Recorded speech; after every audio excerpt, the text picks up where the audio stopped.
911, where's your emergency? It was a terrible accident. The car flipped. It's on the side. Okay, are you involved or are you just calling it in? It happens far too often.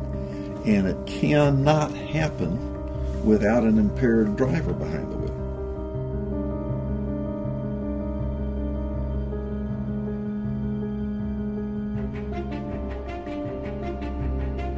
First very major semi-tractor trailer case I had was about 25 years ago.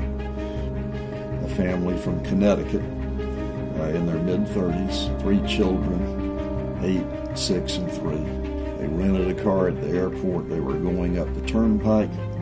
For reasons we'll never know, the husband pulls off into the emergency stopping area.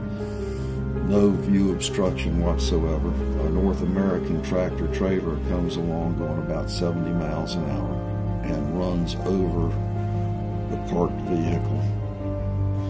The car explodes into flames. It's a holocaust. Everybody believes all the occupants of the car are dead until about 2 minutes later they see a black lady crawling out of the broken windshield.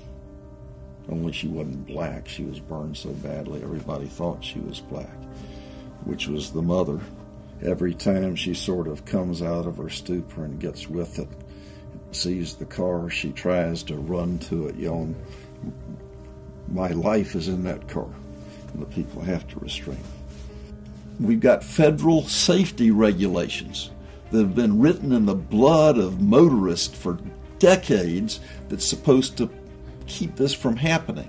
It's against the law for a driver to drive more than 11 hours a day or work more than 15 hours a day.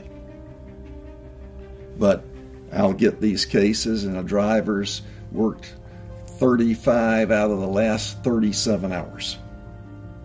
And they're impaired, not by drugs or alcohol. They're impaired because they're so fatigued. They're like a punch-drunk fighter that's still up there trying to fight, but he's out on his feet. Every tractor trailer that is moving goods, that tractor trailer is a profit unit. And every trucking company has a tremendous incentive to keep that profit unit running 24 hours a day if possible. It's not just a drunk driver that entitles you to punitive damages. It's an impaired driver.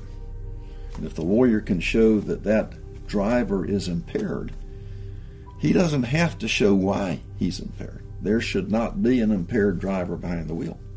I have handled everyone that I can handle, and every time I've handled one, I've been able to establish punitive damages.